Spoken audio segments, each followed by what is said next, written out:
Hi everyone! So, titingnan po natin yung taas ng tubig. Oh my God, wala na yung tulay. Guys, wala na yung tulay. Parang putol na.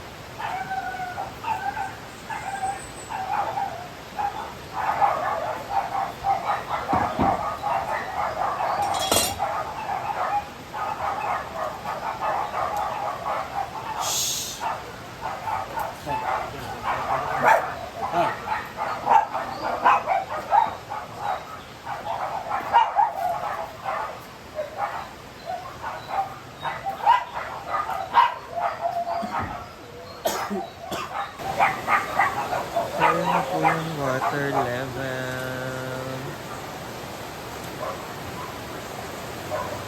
Ang taas ng tubig.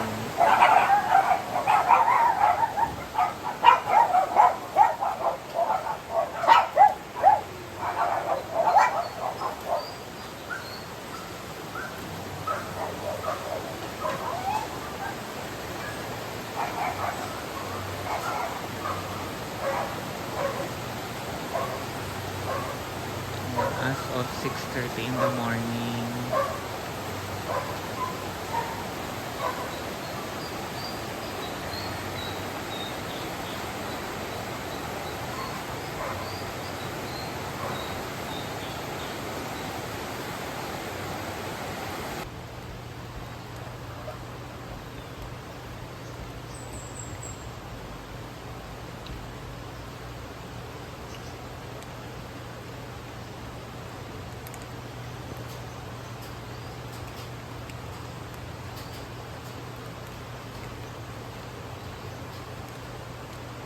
Hi everyone! So, titingnan po natin yung taas ng tubig. Oh my God, wala na yung tulay. Guys, wala na yung tulay. Parang putol na. Hindi ko lang sure kung putol. Putol na yan. As of 6:40 in the morning, guys. Ayan po ang ating hinaguan, gawin ko hinaguan. Walang tulay dahil po sa bagyo. And di pa natin alam kung uulan pa ng malakas mamaya kasi umaambon-ambon pa rin hanggang ngayon. And wala po muna ako linis-linis for today's video. Siguro tomorrow na ako maglilinis ng labas. Kasi for sure mamaya uulan na naman to. So, just lang din ang paglilinis natin. Yan na po. Nakakatakot, nakakaloko. So, mag-ingat po ang lahat. Ayan, lumalakas na naman po yung ambon. So, aakit na ulit tayo, guys! Baka biglang lumakas yung ulan. Ingat po lagi, guys! So, ayan guys. Ito na po yung update sa Hinaguan Nature Park. Ayan.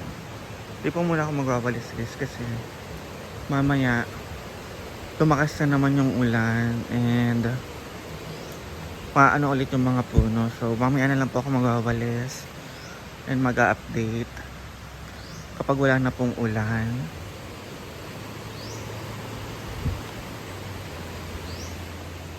Mag-ingat po tayo.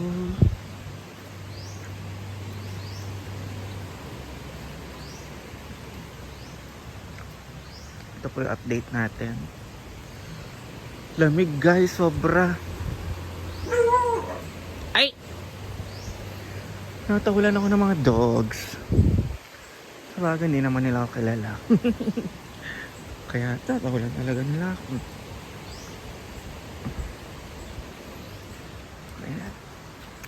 Alam niyo naman guys, lagi ako nag-update dito sa Hinaguan.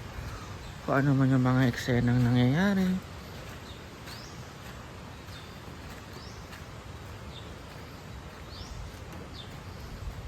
Ito po yung as of now, as of today morning. Ayan, di po maliwanag ang tubig doon sa mini pool kasi ang lakas talaga ng ulan kagabi. Sorry guys kung hindi ako marunong mag voice over kasi dito pa nga lang sa pananalita ko while video, hindi na klaro ang aking voice, diba? Kaya hindi po ako nag-voice over. Kagabi hindi rin ako nakatulog ng maayos kasi ang lamig talaga. Sumasakit yung tahi ng ano ko, opera. Pero dito sa swimming pool syempre sobrang linis. Ayan.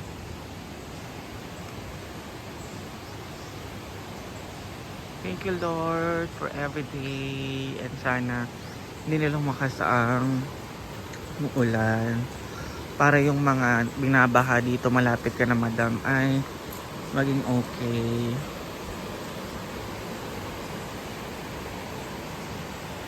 Hindi na po siya super duper taas unlike kagabi.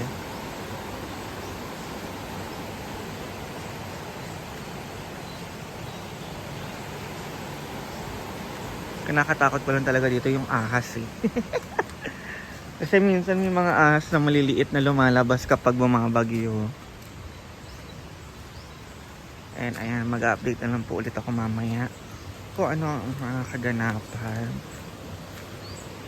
Alam nyo na guys, every Sunday ako nag-upload and hapon and gabi sa aking YouTube channel para lagi kayong updated sa kung ano man ang ginagawa namin sa buhay dito sa Hinaguan Nature Park. Oh my god, nakalimutan ko mag-picture. And si Yaya po ay nagsasangag ng kanin para meron kong kakainin mamaya.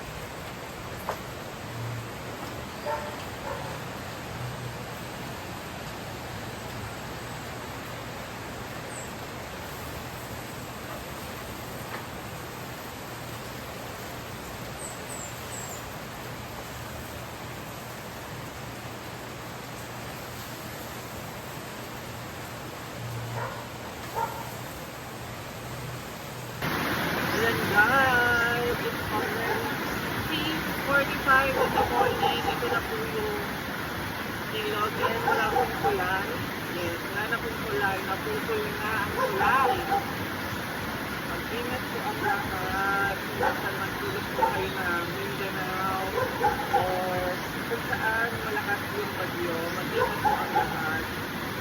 Ayan, dito po ngayon sa Cavite or Rolis Oriental. Grabe ang ulan. Ayan, baka.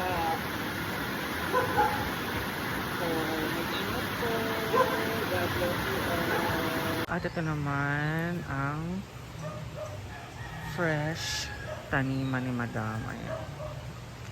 Naayos yung mga gulay, tanan-tanan. Sobrang laki ng lupain ni Madam. Nandoon naman yung fish pan. Hindi ko siya mapuntahan kasi baka madulas na naman ako. Yung last na punta ko dyan is madulas ako.